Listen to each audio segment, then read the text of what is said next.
Mike, it's lovely to meet you, even though it's virtual, but an absolute thrill.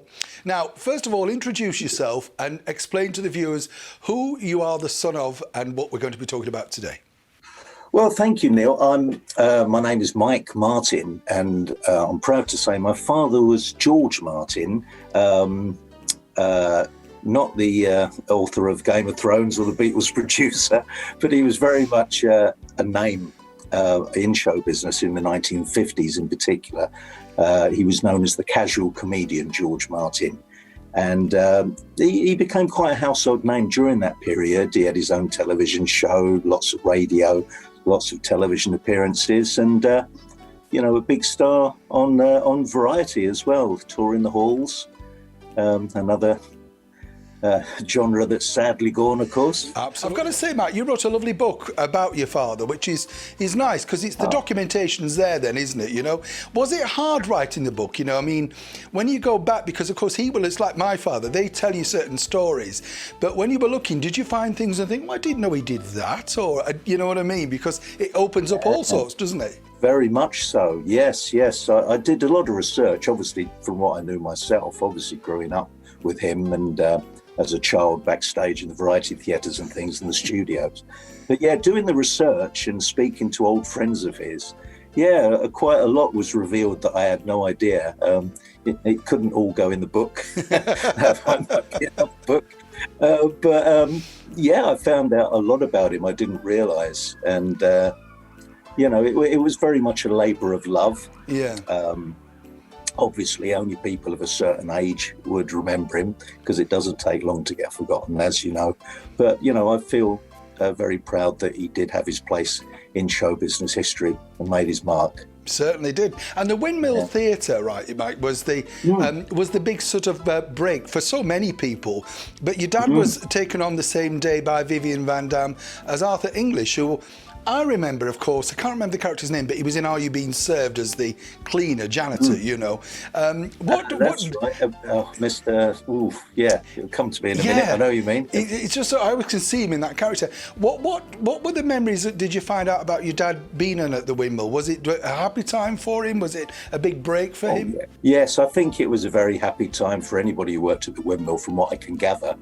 As you say, Arthur English, who was from the same town as my dad, they were both Aldershot boys, and he actually auditioned with his trio with Arthur in 1949. They were the Martin brothers, and they both got engaged on the same day. And the Martin brothers did just one season, but the act broke up, and my dad came back as a solo comic, and that was the beginning of his solo career as a comic in 1950. Wow. And he stayed at the Windmill for 2 years. In fact, he's got the record as the longest running comic there. He was resident comic for 2 years. 2,275 performances, 6 shows a day, 6 days a week. But that it was a very happy time, I believe. I was going to say though, Matt, that's a real good testing ground, isn't it? Because when you think the stories that you hear about the Windmill and how comedians just died and, you know, people were disinterested, to keep going back, I think that was, as you say, your father was called the casual comedian, but he was very topical, wasn't he? He came on with a pipe, newspaper under his arm, and kind of, it's a modern day approach today, but talk to the audience as if they were friends rather than jokes, you know what I mean? That's it. He developed his style that he became famous for, the casual comedian, because prior to the Windmill, he'd been quite a kind of quick fire comic, like so many were. You know, he was known as, you know, when he was in the service, the RAF's cheeky chappie, like a machine gun, you know, firing in your face approach. But as soon as he got to the Windmill, when he was faced with audiences that would pick up their newspapers and read, you know, in between, you know, when the girls were on, he learned to slow his approach right down. And he took to taking a newspaper on stage with him and developed a kind of inconsequential, chatty style with the audience, you know, to say, have you seen what's happened today? And the Windmill audience seemed to react to that. Yeah. And he got the reputation as being one of the very few comics who actually made the all-male Windmill audience roar with laughter. he found the formula. But he was signed by the big agents of the day, the Grade organisation. I mean, it's hard to imagine now to young people who are watching us in our youth now, right, Mike? But just how powerful the Grades were. It would be, I mean, they ruled everything, didn't they? You know, theatre, television, you know. Did. So what was your father's relationship like with that? Did you find anything out about that period, or? Well, from what I gather, I mean, obviously they were enormous, as you say. It was Lou and Leslie Grade, or Lou and Lousy Grade, as they used to call them in the business. And Bernard Delfont, of course, was the other brother. Yeah. And yeah, they owned show business in this country and largely internationally eventually as well, when Lou went into television, ATV and all that. Yeah, my dad, straight from the Windmill, he'd gained quite a reputation by then, and they offered him a 7-year contract, exclusive contract, to do all the top dates in the country. It was the Moss Empires and the Stoll Theatres. They were the #1 variety circuit. So Dad got on that circuit and remained busy for quite a few years. It was the tail end of variety, as you know. So by about 1960, variety was dying. Yeah. So most of the variety acts had to find something else. My dad, in his particular case, he went more into writing, and he became a prolific television script writer. But he always did perform. He always did carry on performing.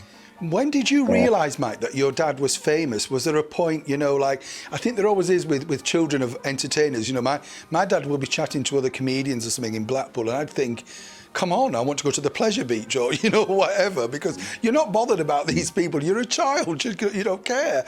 But did you realise, why do people talk to my dad? What you know, was there that point for you?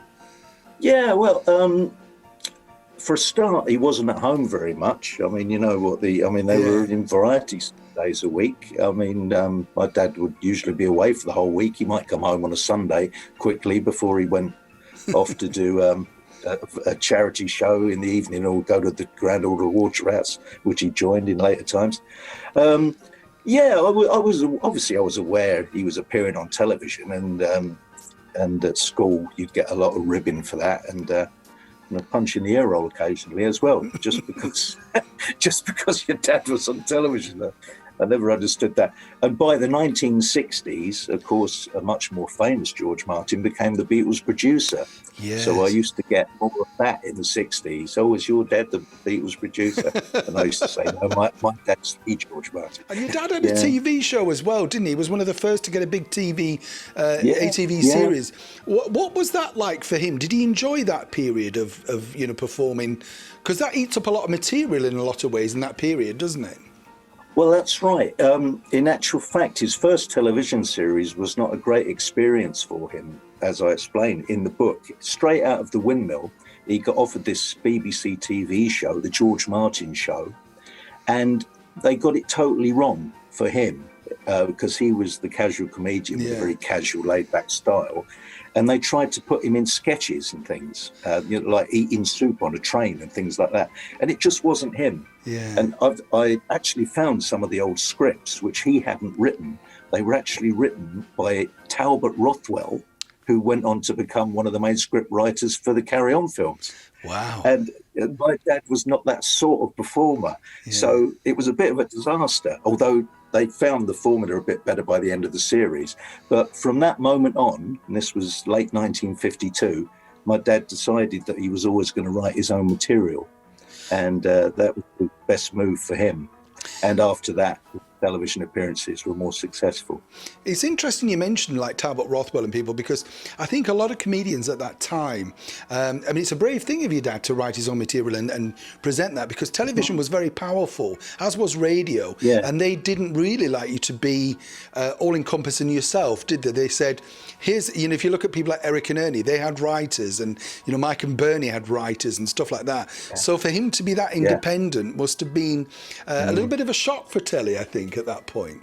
Yeah, he dug his heels in. He knew it was right for him, and he had some good people behind him, like Dennis Main Wilson, for instance, the famous producer. He was very much a champion of my dad, bless him. It was him who first gave good reports from the Windmill to television, that we can use this guy on television. So he did have some good support. It's interesting what you say about Morecambe and Wise, of course, because famously, as you probably know, their first television series was an absolute disaster called Running Wild, where they had the newspaper review. The television is the box in the corner in which they buried Morecambe and Wise last night. Yeah. And apparently Eric always carried that clipping in his pocket for the rest of his life. But you see, I think it's a lot more brutal. In some respects, it was interesting because I was lucky enough to interview both Mike and Bernie Winters. During this period, and I actually did one of the very last interviews with Mike Winters, and he was saying that his television was very hard then because although there were less people, they were more critical, and that could have a knock-on effect of your theatre dates then, because if they said, oh, he's rubbish, we won't go and see him at the Aldershot Hippodrome or whatever, and so that could almost be detrimental to your livelihood, couldn't it, to appear on telly? Absolutely. Yeah. Yes, of course. And, as there was only one or two channels a bit later, I mean, the viewing figures in those days, once people had started buying televisions en masse, viewing figures of like 30 million and things. I mean, it's just unheard of now, isn't it? It's just crazy. Well, Mike and Bernie were lovely. They were in pantomime with my dad in 1959, I remember, Cinderella in Birmingham. What were who were the people that you met, Mike, when you were young that you now can't believe that you met? Do you know what I mean? When you think about it now, because you're a child and you think, I'm not that bothered because you're a kid. But now you think, wow, I did actually meet that person. Yeah, Well, yeah. I mean, wonderful. When I look back and think, obviously Tommy Cooper, Harry Seacombe, David Nixon, very much so, because my dad became his sole writer eventually. Loads of them, Hancock, Benny Hill. What was when you say something like Tony Hancock? Did you meet him briefly, or did you see him, not regularly but up close? Did you see the other side of somebody like Tony Hancock, for instance? Well, I was too young. I mean, my dad knew him well, and always said that he got on well with him. I remember seeing him fleetingly in the very early days, because my dad used to be on the bills with him, or if I'd be at the studios, so I'd be aware of him. But when you're very young, it doesn't mean a lot, really. It was only the ones I met a bit later on, like in the 70s, when obviously I was a teenager and that by then, and so people like Tommy Cooper meant more by then. Yeah. Morecambe and Wise, of course. Who I worked with actually a bit later on, and used to speak about my dad. Bob Monkhouse, I remember, who was a lovely fella. I'm sure with a most incredible memory. He remembered everything, and he was very complimentary about my dad.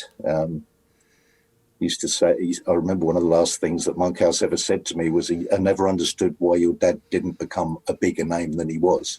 Oh, lovely. And which was nice, because obviously after the 1950s he fell out of the public eye more because he was more of a writer. Yeah. But I always thought that was lovely when Bob Monkhouse said that to me. But they are, as you say, I was going to say, Mike, as you say, when you're young, it's the same for me. I just remember meeting people like Les Dawson and similarly. But, you're not, I don't mean that in a rude way, you're not that bothered because you feel like your parents know. Famous people just become friends of your parents. So you think, well, okay, I'm not that bothered. That's it. When you grow up with it, it's a different thing altogether, isn't it? Yeah. Very much so. How did your dad then end up being with brilliant names like Frank Sinatra and Guy Mitchell? How did that, he must have been very excited by those sort of bookings. Well, yeah, I'm sure he would have been. I mean, the Sinatra tour, he did several dates with Frank Sinatra. Wow. And it was the very early 50s when he'd first come out of the Windmill, and he was doing those Moss Empire variety tours. Yeah. And it was at the time that Delfont and the Grades had seen the first signs of variety starting to wane in the early 50s. It lasted for quite a few years. Yeah. So they actually were bringing the big American stars over to tour the variety halls. And the Palladium. Yeah. And so my dad was engaged to support Guy Mitchell at the Palladium for 2 weeks. Guy Mitchell, big star at the time, as you know. Yeah. John Ray, he supported. But Dad actually went on tour with Sinatra, And it was at the time when Sinatra, he was still a big star, but Sinatra's career was slightly on the wane. Yes. It was just before he made the big film From Here to Eternity, which put him back on the map. Yeah. But in the States, Sinatra's star was starting to wane a little bit. And so anyway, as soon as he finished that British tour in 52, he made From Here to Eternity. And of course, then he became the legend that was Sinatra. Big star again. But so, I mean, the thing is, these big stars, as I say, they would come over and they would be on the variety bills, and the British comics and things would support them early years. The Beverly Sisters, they recorded one of his songs, am I right? Now, the Beverly Sisters would be the equivalent, dare I say, of Destiny's Child today. When I say that to people who are young, they go, no. But they were massive, weren't they? They were just huge, you know? Bevs. Yeah, the Bevs were huge, weren't they? Yeah. So how did that come around? Your dad was also a songwriter then, so he did everything really, didn't he? Yeah. And then he wrote some good songs. He was a good musician too, piano player, accordion. I mean, he first got to know the Beverly Sisters just being on the same bills with them, you know, obviously. And, you know, they got friendly like all the artists did, and he just ended up writing this song for them called The Small Shepherd Boy. Which was a Christmas record they brought out in, I think it was 61. Wow. So it's still around. I think you can still hear it. So it's a good song, actually. I've always thought it would be great for somebody like Johnny Mathis. I think he would do it great. I know what you mean. To him, isn't it? Yeah, it is a nice festive feel, hasn't it? It's got a lovely warm feel about it, you know. Yeah, I love it. It's a lovely song, yeah. And I loved also the fact that your dad, you know, Mike, ended up being, I think this is a brilliant idea, actually. He was the face, and correct me if I'm right, in posters and in ads, for Courage Bitter, or was it Courage Keg Bitter or something like that? Courage Keg Bitter, that's it. Yeah, he did. It was 26 commercials in the early 60s, black and white television. And he was the face of Keg Bitter in these 26 commercials because he'd actually taken a pub at the time, because this was at the time when he thought variety was dying. So we had a pub for a few years. He didn't leave the business. In fact, he left my mum to run the pub, but that's another story. But of course, being a pub landlord as well, so they would always have him behind the bar, and and he'd have that casual style. So, you know, and he'd throw a dart, say, that's double tops, just like the Keg Bitter. And it was all this kind of thing. And they carried on showing those commercials for years in countries that still had black and white television. I think they got about 20 years out of those commercials. And have you been lucky enough to get any of this stuff, Mike, yourself? Do you have copies of this, or, you know? Unfortunately, no. My brother actually went to Courage, to the brewery Courage, and went to their archives and their curator, and they could find no trace of it. Gosh, it's weird, isn't it? I don't know why. I mean, that's the same with almost all of his television stuff, because most television stuff wasn't kept in those days. Yeah. It would either go out, you know, live in the 50s, or even if it was taped, more often than not, because tape was so expensive, they would use the tape again. Yeah. And so much classic stuff from long ago, not just my dad's, but, lots of stuff like the early episodes of Peter Cook and Dudley Moore's Not Only, but also that was lost, you know. Yeah. Early Dad's Army episodes. They had such a strange policy, the BBC, of not keeping things. So I've got quite a bit of his radio stuff. Oh, that's nice. Television. Yeah. Very, not really anything, unless there's a couple of things that I know exist, but I've got to actually go and there's two Looks Familiar episodes. You remember Dennis Norton's Looks Familiar? Yeah. That he was on. And if I go and pay £75 or something to Thames Television, or it used to be Thames Television, I'm allowed to go and view them. Wow. Because, I remember that as a kid. That used to be on a lunchtime. And if you had to be late back to school, because it was at the wrong time. Particularly in my area, it was at the wrong time. But I loved it because you saw all of these people that you'd heard about that were a little bit getting on a little bit, you know what I mean? But their stories were brilliant, and even then I was fascinated by that, yeah. Oh, it was a real nostalgia fest, wasn't it? Yeah, I used to love that. I have to mention, one of my favourite people, I was lucky enough to meet Basil Brush myself. But in the 70s, as a kid, you know, a little kid growing up, I loved Basil Brush. I just thought, in fact, I've got to be honest, Matt, I fell into it. I believed it, you know what I mean? I just thought he was brilliant, Basil Brush. Your dad wrote all of the Basil Brush stuff, didn't he? And how did that come around? How did, you know, that sort of stuff? The original Basil Brush show, well, what was this now? 1967, I believe it was. Yeah. And my dad had been commissioned to write another David Nixon series, because he'd already done a series for David Nixon, who was an old mate. And there was going to be this new show at 9 o'clock in the evening called Now for Nixon. And Johnny Downs, the producer, called my dad in and said, I want to talk to you about this new show. We've got a new idea. And so he gets to the BBC, and David's there with Johnny Downs. And they're talking about the script and the format. And they said, what we want to do is bring in this special guest artist every week. And Dad's saying, fine, okay. And he said, who is it? They said, well, it's a puppet. And he said, what? And they said, no, don't panic. And the door opened, and in came Ivan Owen, who, of course, was Basil's right arm. And there it was on his arm, doing all the bit. And my dad was sold on it straight away. You could see the potential on this fox puppet that seemed to be a hybrid with Terry Thomas, you know, because it had the voice, didn't it? I thought that, Mike. Yeah, I thought that straight away. Yeah, no, I always thought he looked like Terry Thomas, didn't he, a little bit, with the gap in his tooth? Yeah. That's right. Hard cheese and all that, yeah. And so, anyway, that's how it started in that series, Now for Nixon. There would be a 5-minute slot, in not as a kids show, but as it was 9 o'clock at night. It was Nixon, 9 o'clock.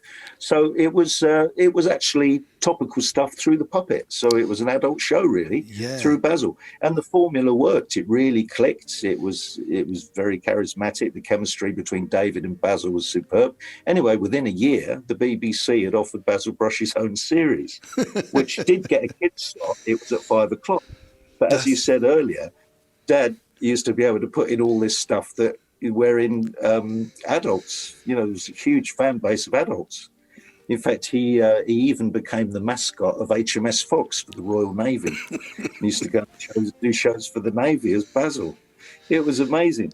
So that was the start of Basil's career. So Dad was the sole writer for 10 years. Yeah. I loved, when you look back at Basil now, the thing what was great was the guest artists, the way they just played with him, you know, because nowadays it'd be very hard, Mike, wouldn't it, to get a guest star to do some of the daft things that your dad was able to get these people to do, you know, like it's incredible when you think, you know. Well, that's right. There were so many at the time, of course. I mean, I remember the Basil Brush show. We had Paul McCartney and Wings was on it, you know, not long after the Beatles. Demis Roussos, who was enormous back then. Literally. He really got into it. I've got that, you know, clips of Demis Roussos with Basil, and Demis Roussos is loving it. People like Gilbert O'Sullivan, Lulu. Yeah. Just so many, all the people of the day, because it was a top show to guest on. Your dad also was lucky enough to work with the very beautiful, I thought, supreme dancer Sid Caesar on a tour. I mean, that again, did he enjoy that? Because that is like top name Hollywood people, isn't it, at this point, you know? Yeah, well, this was in the 60s. It was South Africa, actually. It was quite controversial to go and work in South Africa at the time, as you know. And he had a good time. He loved the tour, but I remember him coming back and saying how horrified he was by the politics. You know, you could see it around you. In fact, I put it in the book as well. At one point, I mentioned how he got just talking to a young black singer one night, just in some situation, and that night he got a knock on the door of his hotel room. And these two kind of heavy guys from the government were there saying, well, Mr. Martin, hope you're enjoying your stay in South Africa, but don't interfere with our politics. He said, well, what do you mean? And they said, don't coerce with the Kaffirs. Yeah. You know, is the way it was, you know, and was for many, many years. It was.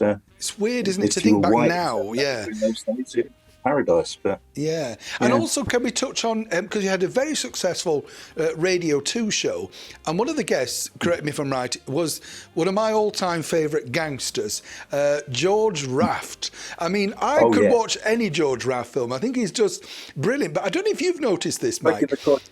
Yeah, when you look at George Raft now and you see him walking, he's quite short, so you think, why are people frightened of George Raft? He's about this high, So, what happened? How did he get on his radio show? High on the big screen. Yes, that's the thing, isn't it? But your dad obviously had very good connections with people. Do you know how that came around? Was he a guest on that show? Yes, the George Raft situation came about because, you mentioned just now Sunday night at the London Palladium, which they're repeating at the moment on Talking Pictures. And my dad wrote many of those, the early ones. You see his name on the credits still, especially the ones with Jimmy Talbot. Yeah. And George Raft was over here doing business, apparently. I don't know if you know. I know about the club, out of the country in the end because of nefarious dealings. It was that period. But of course, he was an enormous star who everybody remembered. And so they had him as a guest on the London Palladium show, doing a dance and doing a two-hander with Talbot. My dad wrote all that stuff. Wow. And so that was at the time of my dad's radio show. So that was how he came to be on my dad's radio show as well. There's a show called Souvenir. Yeah. And Dad said he was lovely. He was a gentleman, but don't know what else he was up to on the side. But Finally, I've got to ask, Mike, because I could talk to you for hours, but sadly, time is always against us. For those that are not aware of your father, who's obviously had a very illustrious life, when they buy your book, what do they find out? What would they not know after watching us now having a gossip? But what would they find out reading the book? Is there something that you would like them to take away from the book? I would just, as I say, it was a labour of love. It's kind of bittersweet in a way. I haven't sort of tried to hide anything. There's certain things I haven't put in there, obviously, but it's my relationship with him, so warts and all. I'd like people to take away the fact that he was a great guy and he made his mark in show business of the time. Perhaps not the greatest dad in the world, but he was a great guy. Yeah. And I loved him and I still love him. And I just wanted to be a tribute to him. I just had to get it out there, really. And I hope there's still enough people around who are interested enough to read his story, because apart from anything else, I think I've painted the picture of show business at the time what it would have been like going through it. And just the story of a guy who had a career in show business and made his mark. It's been an absolute pleasure to talk to you this morning. Thank you so much for your time. I really appreciate it. Well, Neil, thank you. It's been a pleasure. Thank you so much. Take care. Bye-bye.